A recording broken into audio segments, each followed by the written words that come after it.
Okay, hip hop in the old days and whatnot. What year were you born? 83.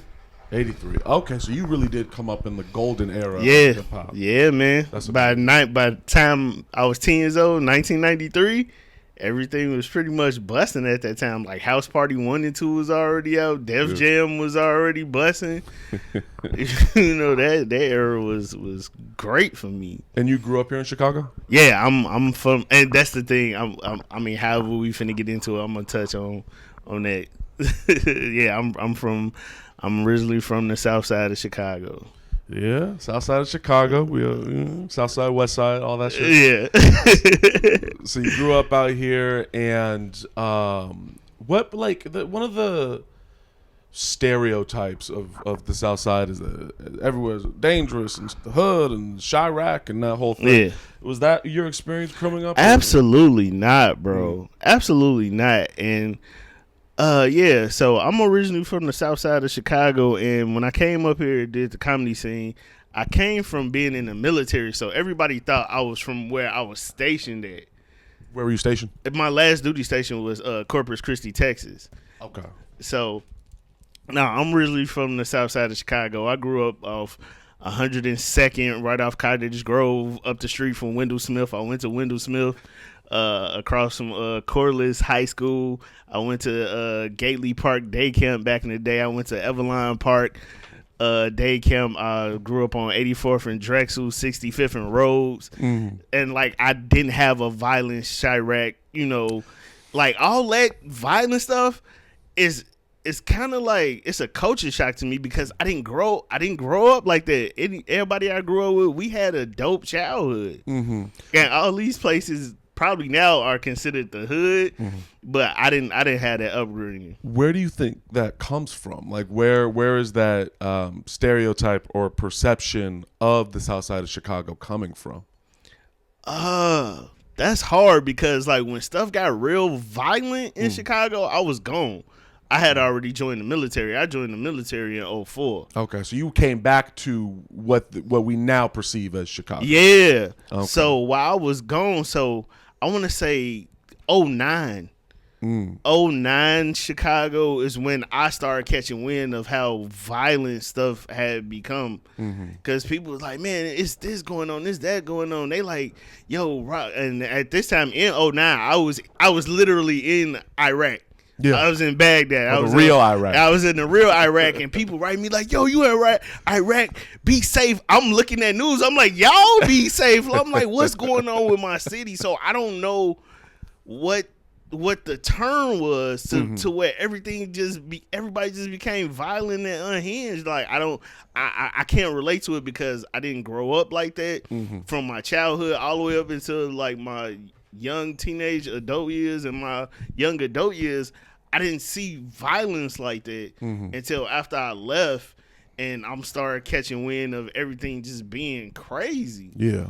Okay. So then coming up, so you came up, what would you say, relatively normal, reasonable? Yeah, man, I had a normal, reasonable, like middle class upbringing. Like I came up like, most middle class black families come up. If you come from a big family, all the cousins at the grandparents' house spending the night over the weekends. We like 12, 13 deep in the living room making pallets on the floor. You know what I'm saying? Yeah. We and my family, they grew up in a house that they parents. They grew up in a childhood home. Right, so right. It was generational. So by the time we came of age, everybody on that block knew us because all my aunties and uncles and my father's friends pretty much grew up with us. So when I come outside, they like, "Hey, little Ronald," "Hey, little Kent," "Hey, little Mike." So they know us. So we grew up like in a community. Feels like we're missing a lot of that these days. Yeah. I mean, I don't want to sound old, but I assume social media is a big effect. Yeah, man. It seemed like everybody wanted attention, and we in like this real look at me, era. But we didn't grow up like that. Shout out to 92nd and Harper. That was my grandparents' house. That's where I did a lot of my upgrade, bringing it with my cousin and stuff. That was the community over there. And so you joined the military, specifically the Navy. Yeah. Now, was your family military, or how did that come about? Not really. Like, I knew my grandfather was in the military, and I knew my uncle had went to the Marines for like a short period of time. I knew my dad's father, my grandfather, was in the in the Navy. I don't know how long he was in there for, but it wasn't like everybody in my family was in. Why I went to the Navy was not family related. What made you decide to go? I joined because it's kind of corny, but Forrest Gump. Forrest Gump. Like, so you know how Forrest Gump ran across the country? I know that was unrealistic, but they were showing all these different places that he went.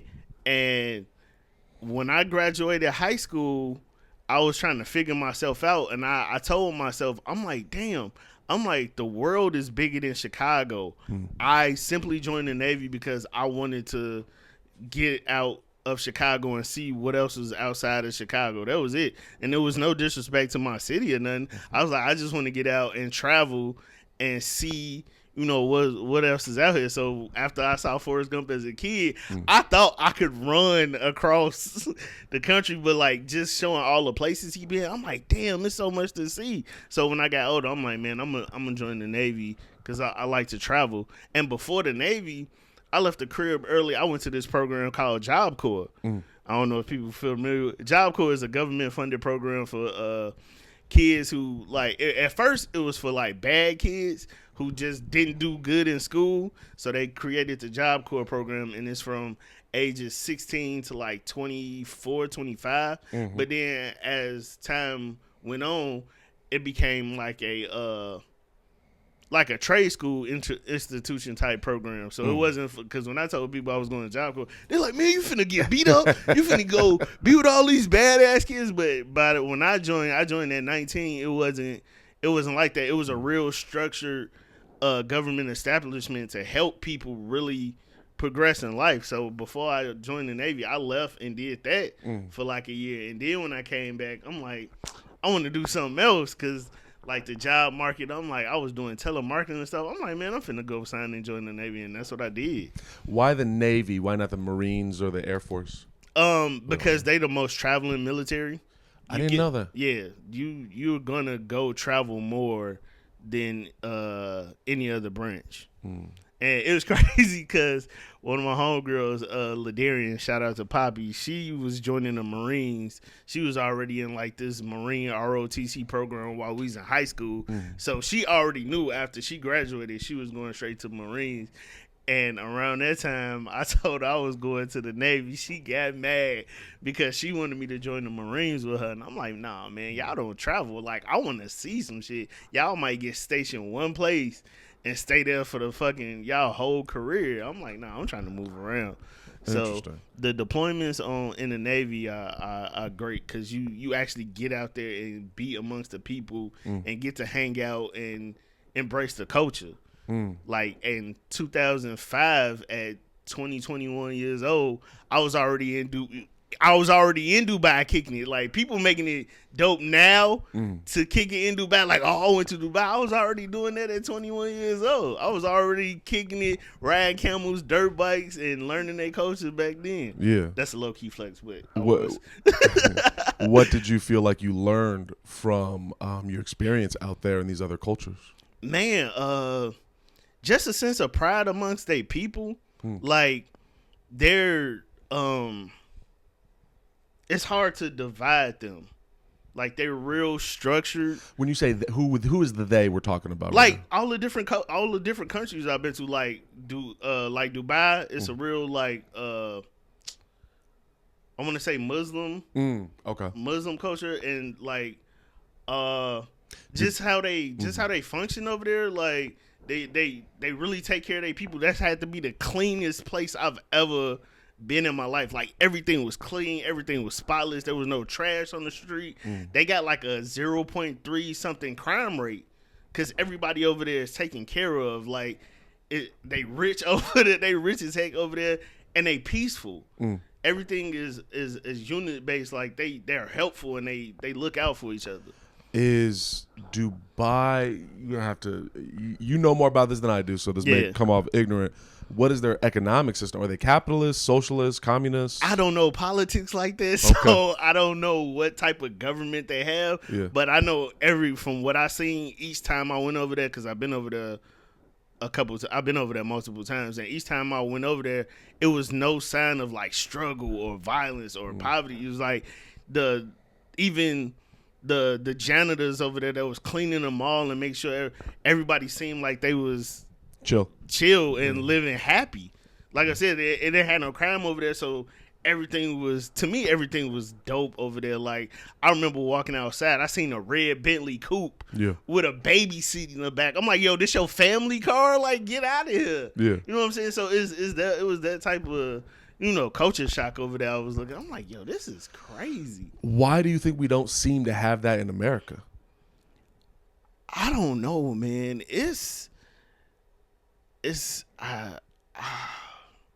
That's hard to say, like, because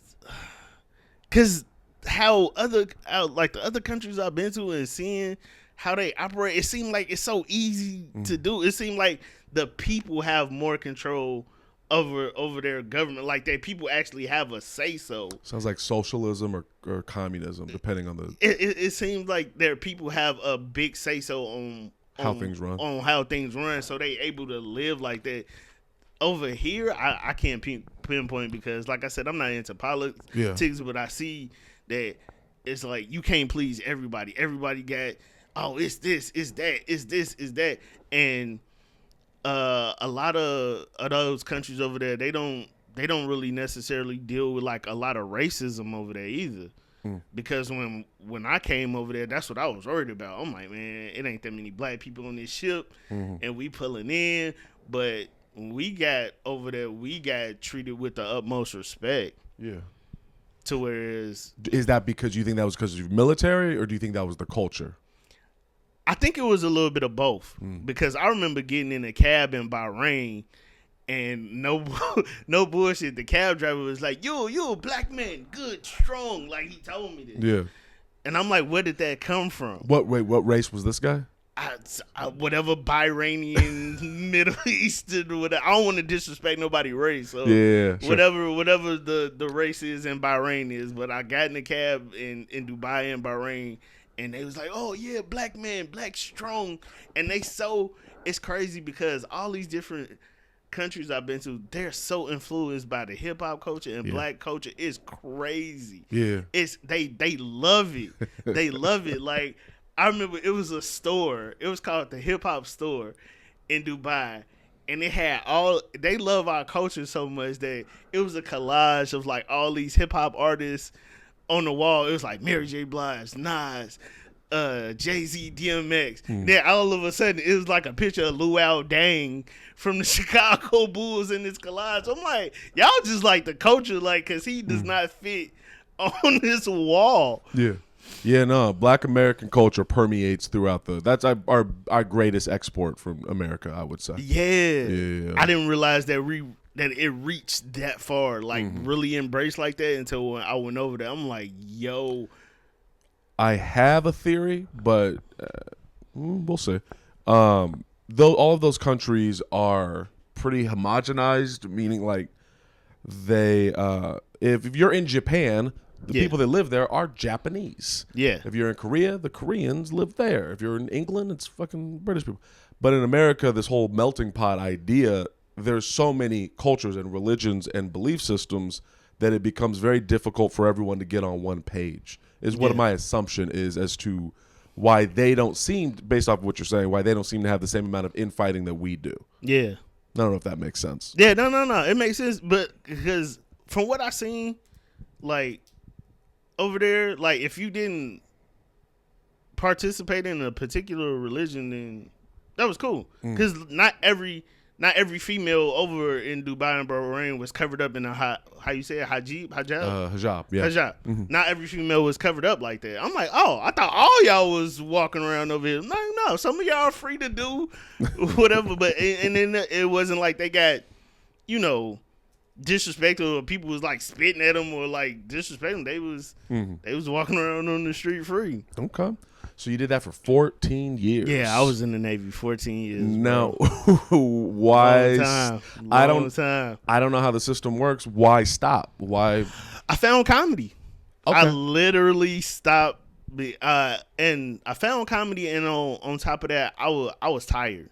I was burnt out. Like, the Navy really drained me, like, physically and emotionally. So I was, by the time I reached my 14th year, I was done, man. Like, the leadership started becoming trash. Like, you're just, like, people feel that just because you put on a rank that you're a leader. And that's not the case.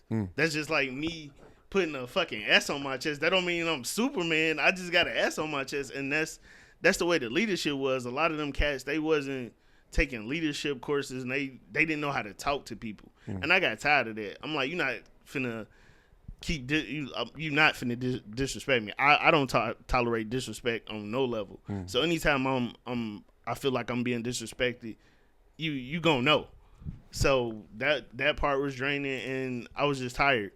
Now, when you first go into the military, you're like a grunt, right? They yell and they scream at you and all that shit. Man, so check this out, bro.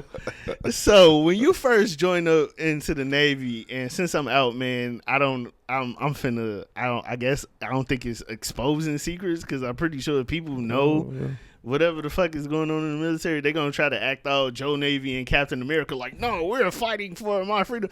Nigga, you came in here for the bitches just like everybody else did. But, no, like when I joined, it was a culture shock because my recruiter scooped me up. He took me to O'Hare Airport. I think I was the only person in that group of people that was from Chicago. Everybody else was flying in. They put us on this bus. As soon as we got on like this Greyhound bus, they was like, from now on, y'all gonna be quiet. Don't say nothing. I was looking like, bitch, is you serious for this bus ride? We just can't say nothing. I'm like, nah. He like, we gonna be quiet. As soon as somebody said something, he was like, I told everybody. I'm like, oh, this real. So you didn't expect that going into the military? I did, but like, I don't take everything I see on movies seriously. But when he said that, I was like, oh, this shit real. So I knew it was really real when they rushed us off the bus and we got to the main building where they was gonna process us. They rushed us off. They lined us up next to each other. And like, I got on fresh street clothes and stuff. I was fly that day. I knew it was real when this dude, this tall young cat was standing next to me. He was so scared. He was standing at attention.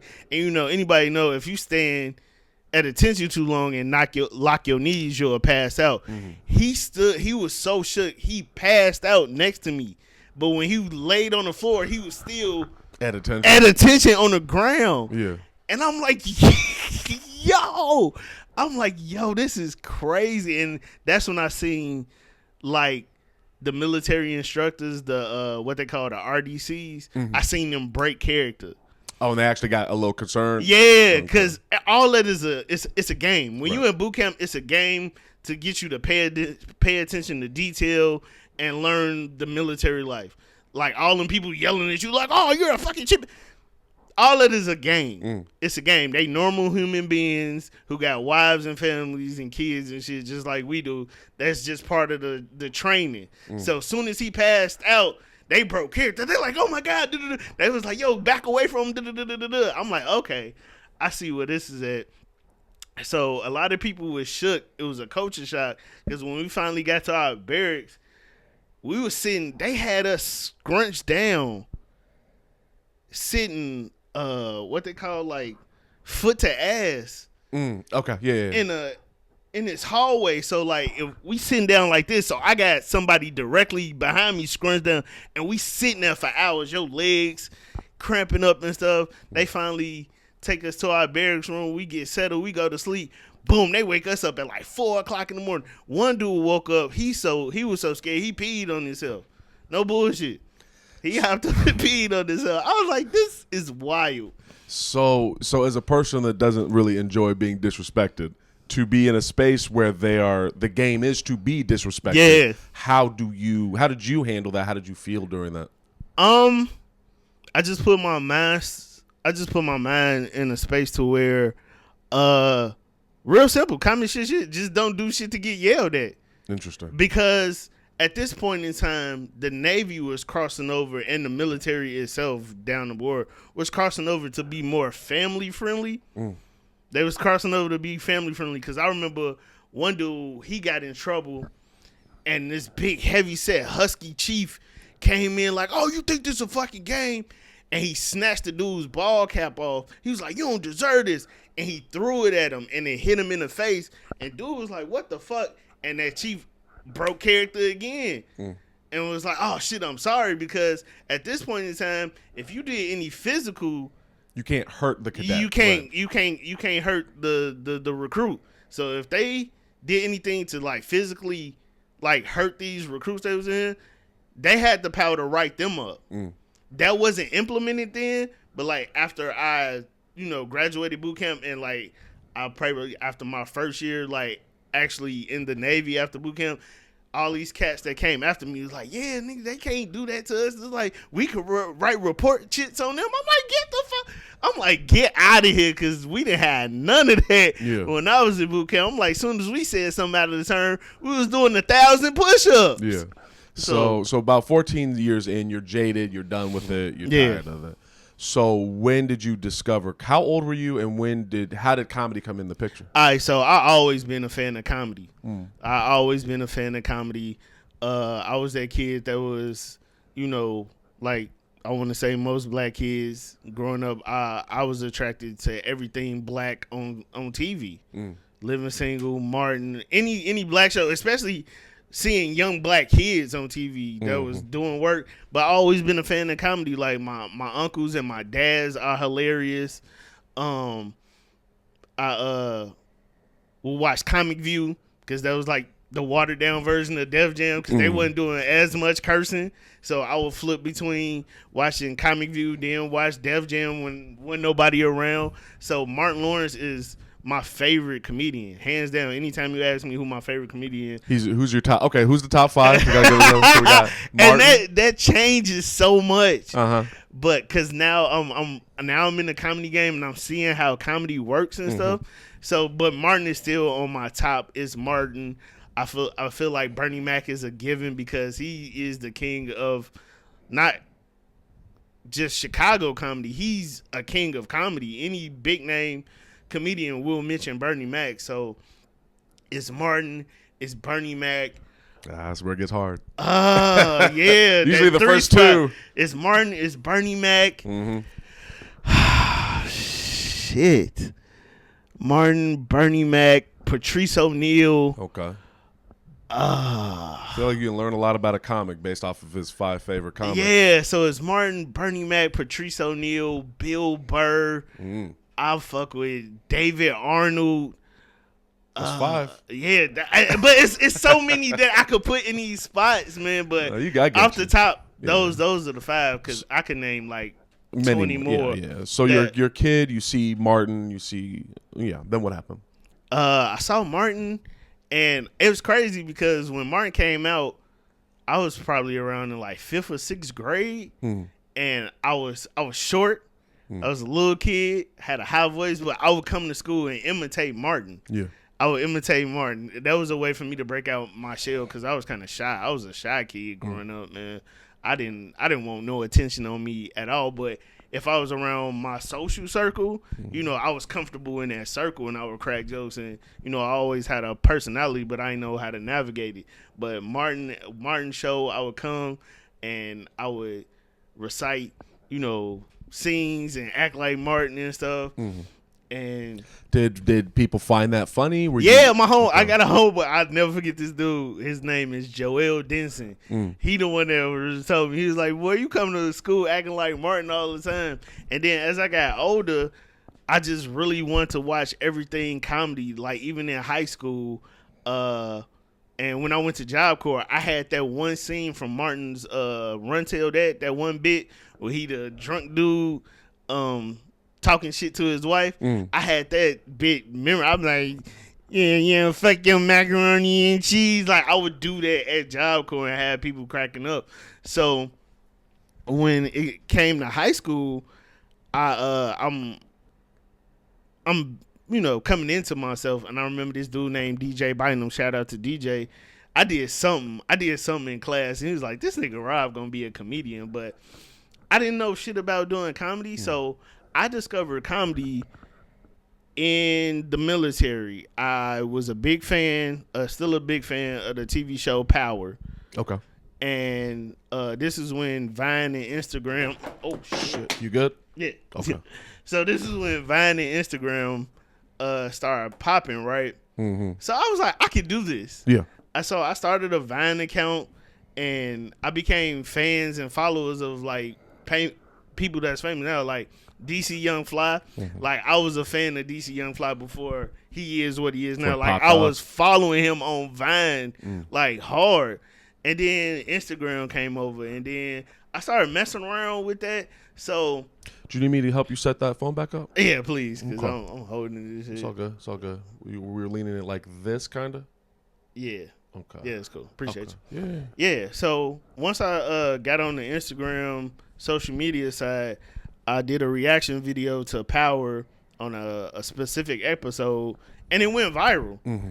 I didn't know it went viral until I was at work, and people texting me, and they like, "Yo, the actor off, they I'm like, whatever. I'm working. Like I'm in the Navy. I'm like, I'm working. So how deep in the Navy were you at this point?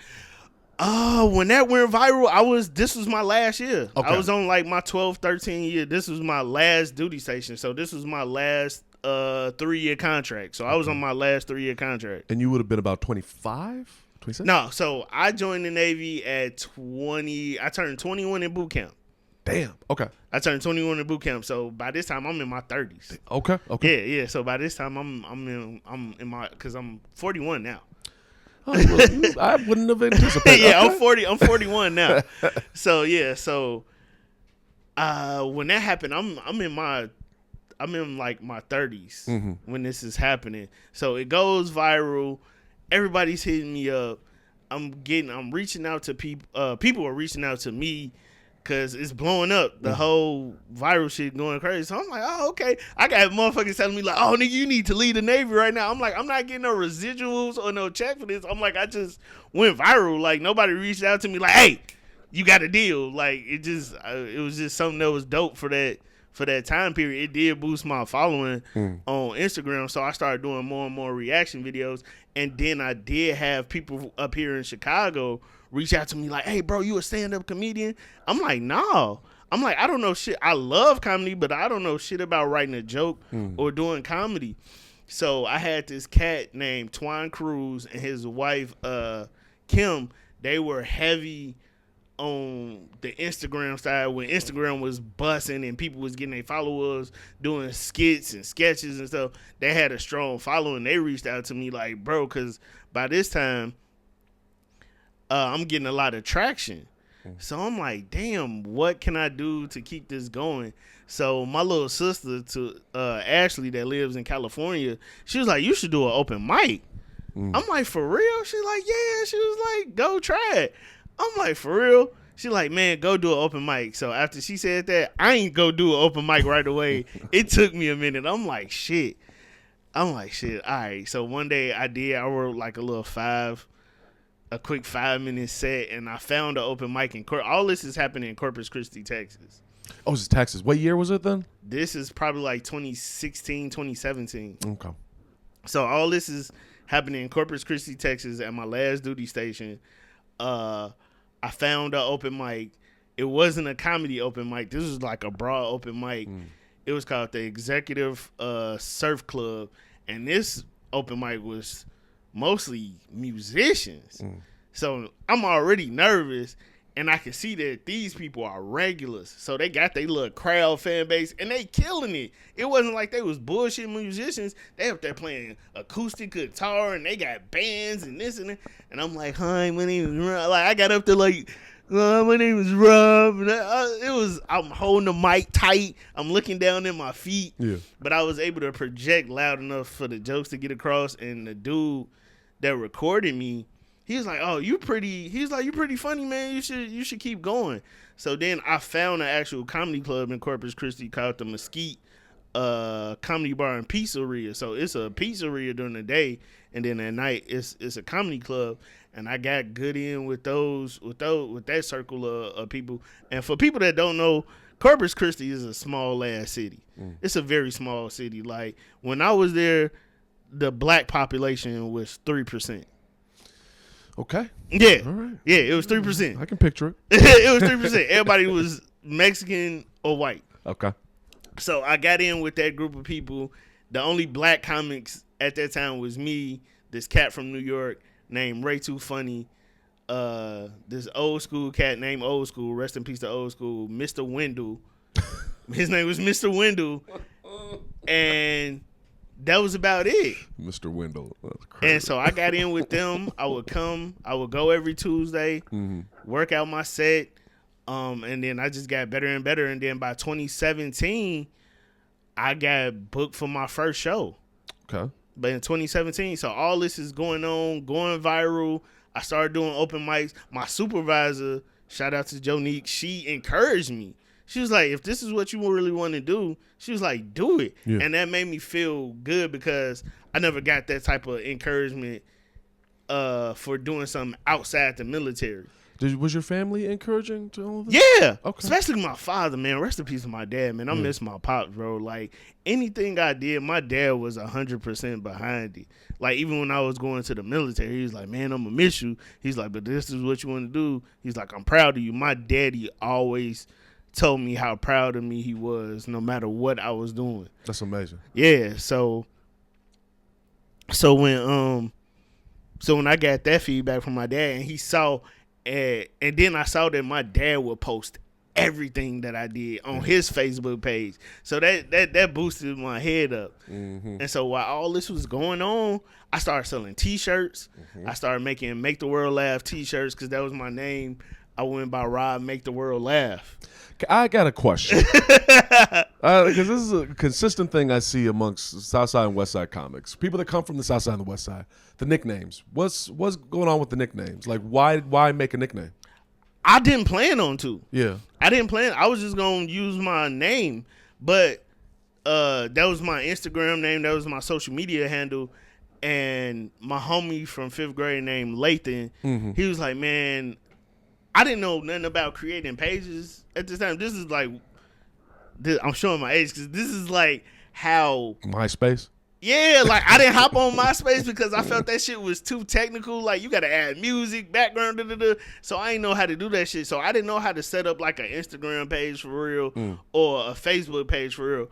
And so he was like, "I'm gonna make you a Facebook comedy page." I'm like, "All right, bet." So he made up the name Make the World Laugh comedy page for me, but somebody else had the Make the World Laugh, so I had to change the THE to DA and change the page. And I just took, and he had a logo for it. He had made a page. He was like, man, just post all your funny skits and shit that you be doing on there. So that's how I came up with the nickname, because it was helping me gain traction. And my homegirl Ashley, she came up with the original design for the t-shirt. So while I'm on base, I'm telling people like, yo, I'm getting out the Navy and being a comedian, and I'm selling my t-shirts on base. And I had a lot of people buying them, and they was coming to support me at shows, because when you in the military, they don't want to see you doing shit outside the military progressive besides progressing in the military. So I heard the whispers or whatever, and I told people like, yo, I'm funny, I'm selling t-shirts. My career counselor bought a t-shirt. My supervisor, she bought a t-shirt. I had went over to work with these electronic technicians and be they logistics person. I told them, I'm like, yo, I do stand up out in town, y'all should come see me. My supervisor was like, bet, that's gonna be our Friday fun day. We gonna support Mayfield up here. And they came, they saw me, they like, bro, you funny. They was like, I thought we was gonna have to come back to work on Monday and roast you. And so I got the support. And once that happened, I'm like, bet, this is what I want to spend the rest of my life doing. So after all that took off, I got paid for my first show in like October. This Mexican cat named Steve Espinoza put me on my first. Steven Espinoza? Yeah. What does he look like? I don't know. He been fluctuating with his weight. So he was kind of like, when I first met him, he was kind of like my build, a little bit taller, beard. I'm just curious because this is a guy I grew up with, kept from my side of town. I get the vibe. This is not him. Wait. Get the fuck out of here, Steven Espinosa. Is that? You got another picture? Because that. Yeah. Let me find another. Because I came up with him in Riverside, California. Here's another picture of him. Yellow shirt. Oh no, that's not Steven. That's okay, not, I was about to say that'd have been weird. Yeah, that'd have been weird. No, that's not the Steven. But it was a cat named Steve Espinosa in Corpus Christi, Texas. Yeah. He put me on my first paid show in October, and around this time, this is when I was transitioning, getting out. So you had been doing it about a year. Yeah. Okay. Yeah, I had been doing it for about a year. So, yeah, after that, I was telling people, I had people come support me, people telling me, I'm funny or whatever. So around that time when I was transitioning to get out, I had to go, get all these checks in the block cut off. I had to go talk to the captain. I had to go talk to my career counselor. They like, oh, Mayfield, what you want to do? I literally grabbed that flyer from that first show and I posted it around the office on the base like, this is what I'm finna do for the rest of my life. And they was like, I bet, cool. I'm like, I'm not finna stay here and be like, oh, I'm finna do. I'm like, y'all want to come to the show? Cool. If not, then don't. I'm like, but this is what I'm finna do, and I'm getting out. And I moved back up here December 30th, 2018.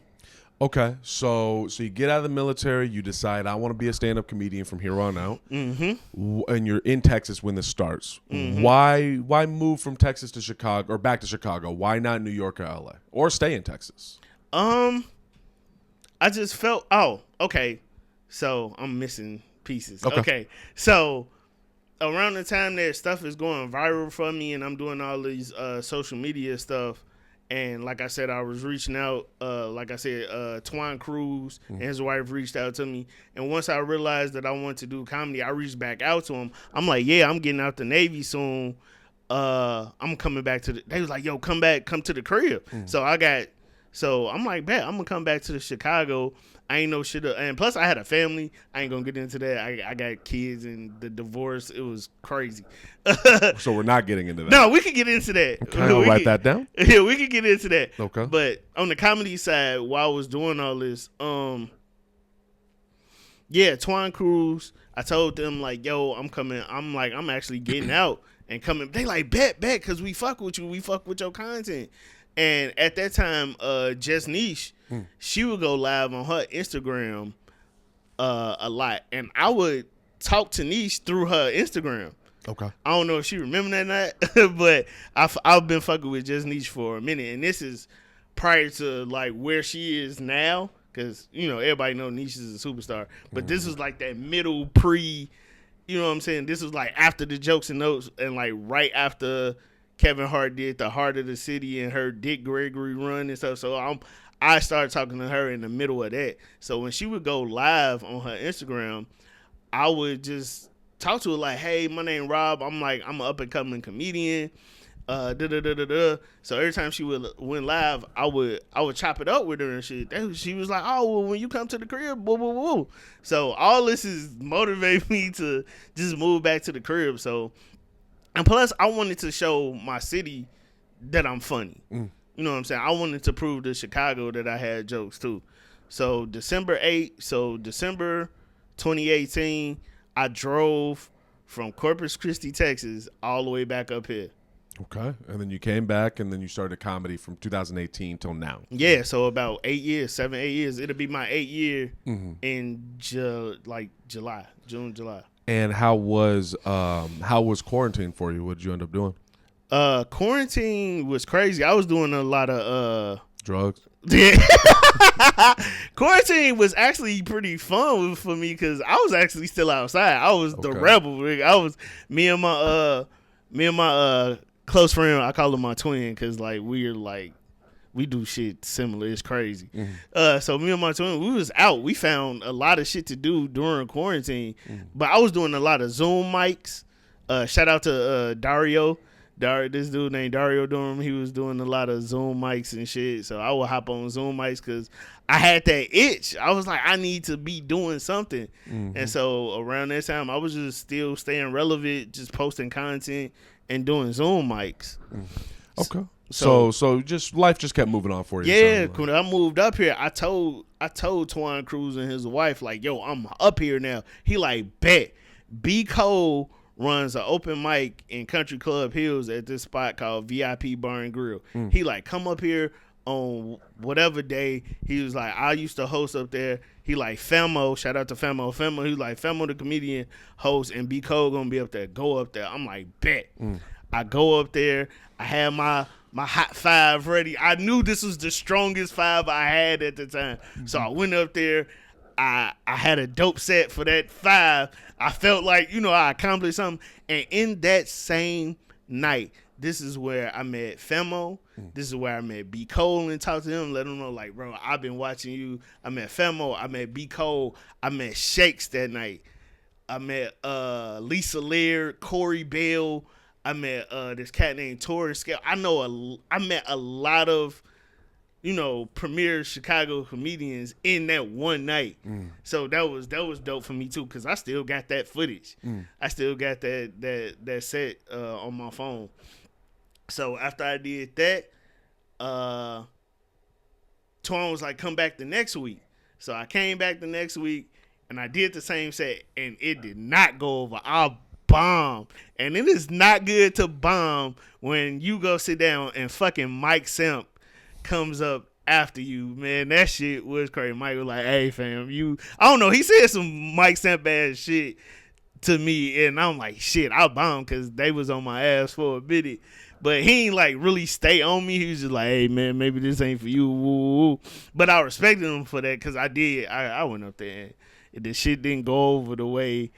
And I bombed as well. Yeah. So it didn't go over the way I thought it was. And at that time, I didn't know how to keep my composure and, still have a structured set. So once I saw the laughs wasn't like the last time, you can see that I'm defeated. And then just to have Mike come up after that, I was like, yeah, this is. Doesn't feel good. But it don't. But it didn't stop me. Yeah. It didn't stop me. So. I guess what is your goal in comedy? Like when you envision the dream, what's the dream? Man, the dream is like most comedians, just want to remain consistently funny and just I'm at this point I'm just leaving it up to chance and God. Like I'm gonna go wherever it positions me. Like of course I want to do acting in movies and TV shows and stuff like that, and I'm gonna pursue those things. But so it's wherever I eventually find a lane and go from there. So like right now my goals is to get on the road. Like I've been in about 7.5 years, so it's time for me to get on the road and get outside of Chicago. Illinois. Yeah. Like because the furthest I've been doing comedy is like Antioch, DeKalb, LaSalle. So, and those are drives. Danville. Like I've been to like some far out places to do comedy, but like I want to get out of like Chicago and really showcase my talent. You ever been to New York? I've been to New York, but it wasn't on no comedy shit. That's what I went to New York a few months ago, and that's an experience. Like I highly suggest that. Yeah. Okay, so we got some time. Okay, so I'm sorry if I'm long-winded with the stories. No, you're good. You're good. I as a person that interviews, the worst thing is when the motherfucker has nothing to say. So where you from? Texas. Yeah. Oh, cool. What part of Texas? DeKalb, Texas. All Nah, right. man, my journey is crazy because like I owe a lot of gratitude and respect for my comedy career. Like the people that started me off in Corpus Christi, like this cat named Ray Cabrera. He a young Mexican cat. He had one arm, and he was funny as shit. And like, of course, a lot of his jokes was like about him having one arm. But he told me about cadence. He told me about timing, pacing, waiting to hear the crowd laugh, then go into your. He was teaching me shit, and he put me on a lot of his shows after Steve Espinoza did. Ray was putting me on a lot of his shows. Like I was doing shows at like coffee shops and all the stuff that was around Corpus Christi. So I owe that group of people that. And then when I came up here, like I said, Twan Cruz and his wife, they told me where to go for B-Co's open mic. And then when I met Shakes is like a young pioneer to me for Chicago comedy, because when I met him, he knew so many people and was connected to so many people. So when I got cool with Shakes was like, man, you funny. Go here, go here, go here, go here, go here. And I listened to him. So I'm at the old Shakers on Clark Street with Derek J. At the old building. And then we would leave there and go to my buddies with Dario and Antonio Kareem and all these people. I'm telling I know these people are hosting open mic. So Antonio was hosting the second half of the My Buddies open mic, because at that time the My Buddies open mic was divided in like 2 sections, because that shit would run to like 1 o'clock in the morning because everybody wanted to get on. So like he had it to where him and somebody else or he would just host the first half, and then Antonio and somebody else would host the second half. So it was Shakers, then My Buddies. Then on Tuesdays we was at Francis, and then Wednesdays we was at Francis is gone, huh? Yeah, Francis closed now. What happened? I don't know. I don't know the story. I can't speak. The building or the mic is done? I want to say both. Like the building is still there because it's Marlon Mitchell's building. It was his mama's building. I don't know the logistics. I don't know why he shut everything down. But that's where we went on Tuesdays. You go to Francis. Francis is the Lions Den. That's the gauntlet. Like that, they give you tough skin. I've been there once. Yeah. So everybody always be like, I've been there once or twice, and they didn't fuck with no. So we would go to that on Tuesday, and of course we was at Bar 10 on Wednesdays. I can't remember what a Thursday spot was. I want to say Riddles was a Thursday open mic spot. I can't remember, but those every day of the week, all of us had somewhere to go. Like I met majority of the comedians that I know at being at all these spots, especially at Bar 10 on Wednesdays. I met Kadeem Fuller there. I met Tiny there. I met Teddy there. I met Mo Good. I met Mo Good at a fucking alley show. What happened? Man, I met Mo Good. Shout out to my comedy wife, Mo Good, man. I met her. We was doing a show in the back of the Pilsen Art House that was like right by an alley, and I met Mo Good there. Same with Tiny. Tiny used to be a part of this podcast called the Pussy Power Podcast. Sounds about right. So I met Tiny through her and this girl named Day Day that she was doing a podcast with. And so I did that podcast with them, and that's how I met them. Pretty much everybody that you know or whatever, I met them the same way, just being around, just like the most interesting and energetic person that I've met so far is Kyron. Kyron Harrell. Yeah.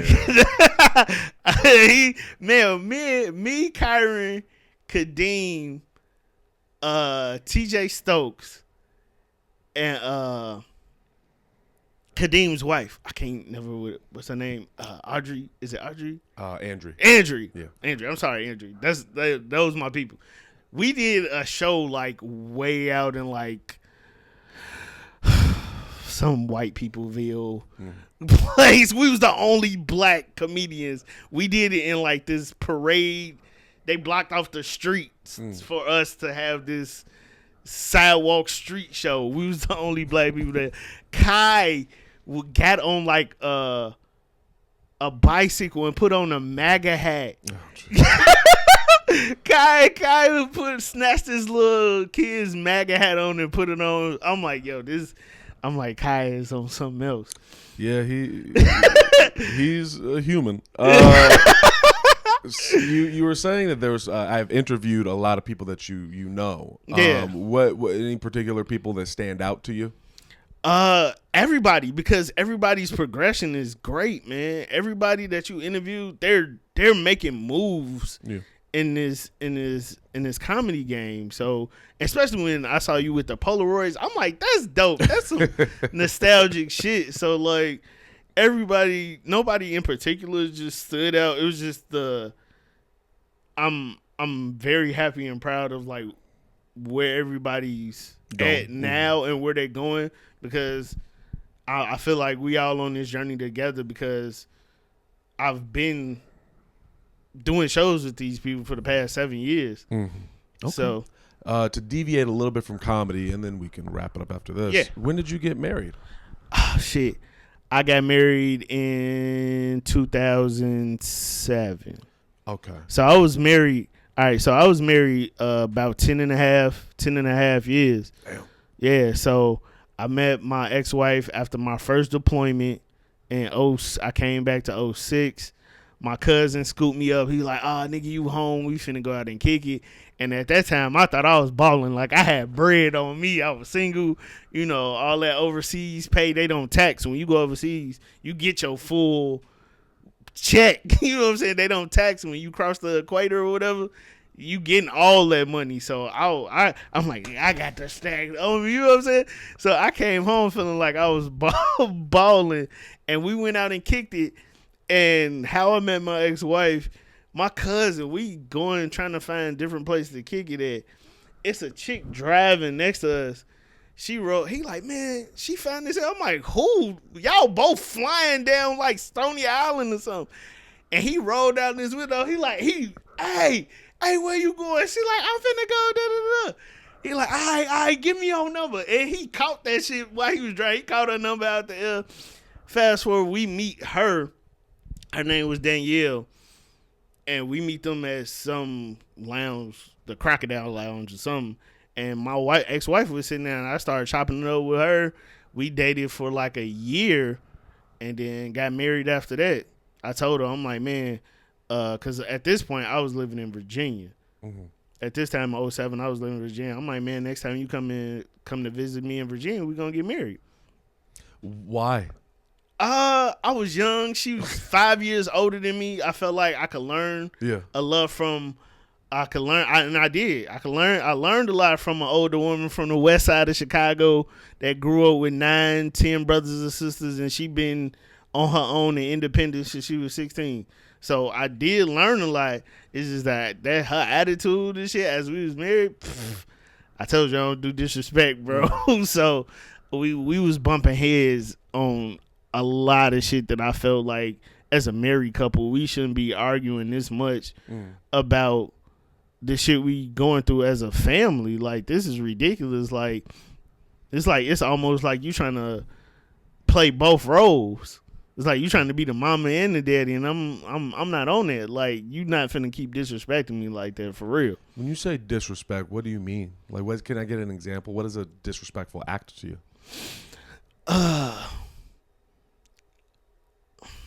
A disrespectful attitude is like if I'm coming to you being genuine and you just completely talk to me like I'm beneath you.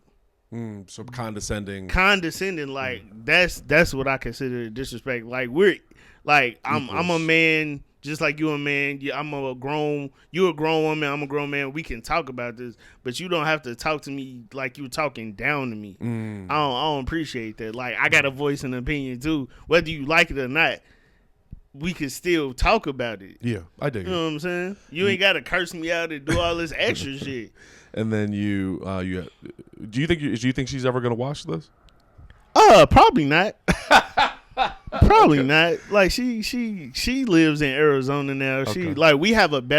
We co-parent because my kids are 17, 14, and about to be 10 now. Okay, 3 kids. Yeah, all girls. Are they gonna watch this? Yeah, they love what I do. Okay. My kids love, man, I love being a girl dad. Yeah. I love being a girl dad. Like when I was having my first daughter, everybody was like, oh, you gonna pass out and you gonna be in the emergency room, you gonna see it open up. And nigga, I was in there with the camcorder like, yo, my baby's being born. Like if I didn't do anything right in my life, I pride myself on being a good dad.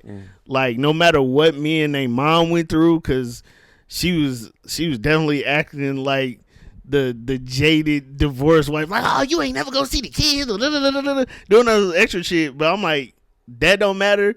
I'm like, what you say to me doesn't matter. How my kids feel about me, that's all that matters to me. We're not together no more, so all this stuff you saying to me, I really don't care about. But how I feel, how my kids feel about me, that's all that matters. And my kids never disrespect me. They never had a jaded opinion about me. They never was one of them kids that you see in movies and TV shows like, oh, our parents are for us. I hate you, mom. I hate you, dad. No, man, my kids have been even keel and been supportive of anything I did because I'm raising my daughters to be women. And when I would go out in town, when I would go take them out, we go to the movies, we go shopping, we go out to eat, and people would see me with 3 black girls in a restaurant. They'd be like, oh, your girls are so well behaved. They act so nice. They're so mannerable. I'm like, because I'm raising women. I ain't raising animals. I ain't raising savages. They know how to conduct themselves in public. Like, I'm not trying to brag on my kids, but this is how I'm raising my daughters, man. They respect people. They're not disrespectful. When they see when my kids, when they see disrespectful shit, it makes them uncomfortable. Now, do you think if they watch this, will they learn anything new about you? Probably. Okay. But I'm pretty open with my kids. Yeah. Like I tell them, even though we're not in the same states, I talk to my kids every day. I talk to them every day. I get them co-parents, so they up here with me during the summertime and spring breaks and Christmas break. My oldest daughter was born on Christmas Eve, so she gets 2 presents. Like my kids have never been without. Even if I ain't got it, I make sure they had it. So I tell them, hey, I'll do stand-up comedy. My oldest daughter, she follows me on Instagram. Yeah. She'll make a collage and repost my stuff on her stories. Yeah. So yeah, man, I love being a dad, man. It's great. Good. I have one more question for you. Yeah. I want you to pretend like this camera is you 5 years in the future. This is you 5 years in the future. If you could say anything to yourself 5 years in the future, what would you say? If I could say anything to myself 5 years in the future, hey, Rob, you made it, bro. Good job on sticking in there, hanging in there, not giving up. All them nights where you ain't have gas money to make it to shows, God provided a way for you. You overcame being homeless, sleeping in your car, couch surfing at your mom's house, couch surfing at your sister's house, staying at this raggedy Red Roof Inn because you ain't had no place to stay, and you overcame all that. You overcame people bombing in Iraq when you was over there. You made it through 14 years of the Navy with war going on and people that you surrounded by, they're jumping off the ship and they didn't have the mental capacity to do it, but you kept God in your life and you have a very dope support system and you made it. And I'm proud of you for making it this far, and Pops would be very proud. Shout out to my dad, Ronald Mayfield. Okay, let's take this picture.